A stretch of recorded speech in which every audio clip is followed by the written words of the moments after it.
Perseroan terbatas atau PT adalah suatu badan hukum untuk menjalankan usaha yang memiliki modal terdiri dari saham-saham, yang pemiliknya memiliki bagian sebanyak saham yang dimilikinya.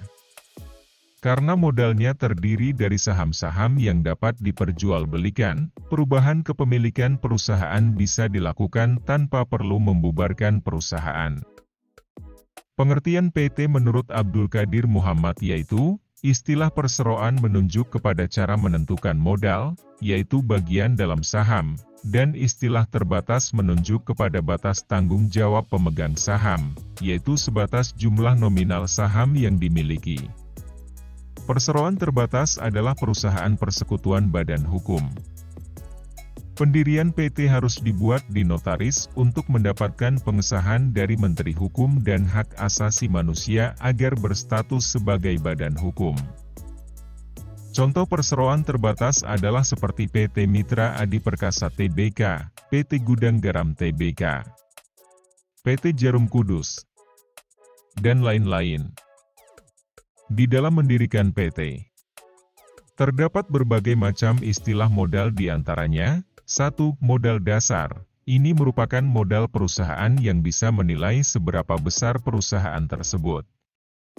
Adanya modal ini akan membantu perusahaan dalam menentukan kelasnya, apakah termasuk kelas besar, menengah, atau perusahaan PT kelas kecil. 2. Modal yang ditempatkan. Modal ini mengacu pada kesanggupan para pemilik terkait jumlah modal yang ditanamkan pada perusahaan.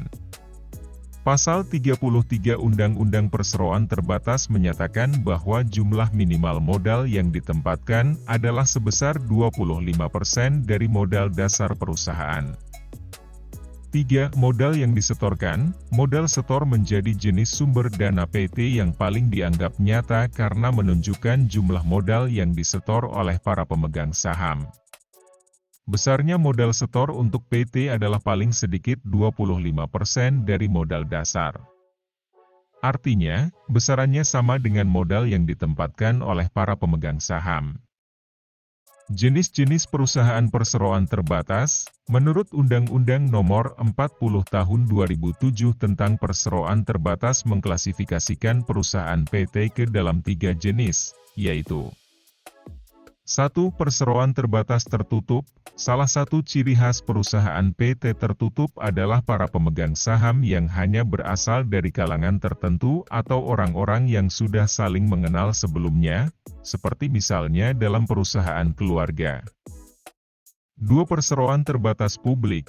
Pasal 1 ayat 8 UU PT menyebutkan bahwa perseroan publik adalah jenis perseroan yang telah memenuhi kriteria jumlah pemegang saham dan modal disetor sesuai dengan ketentuan peraturannya.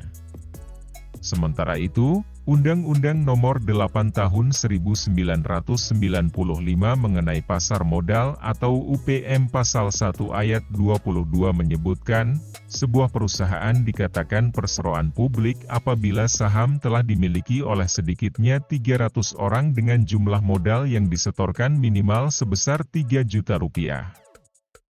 2. Perseroan terbatas terbuka atau TBK. Disebutkan dalam pasal 1 ayat 7 UU PT, bahwa PT terbuka melakukan penawaran saham secara terbuka. Tidak hanya itu, PT jenis ini juga harus mampu memenuhi segala persyaratan yang dibutuhkan untuk PT publik, dengan melakukan penawaran pada bursa efek alias menjual saham kepada masyarakat. Terima kasih telah menonton.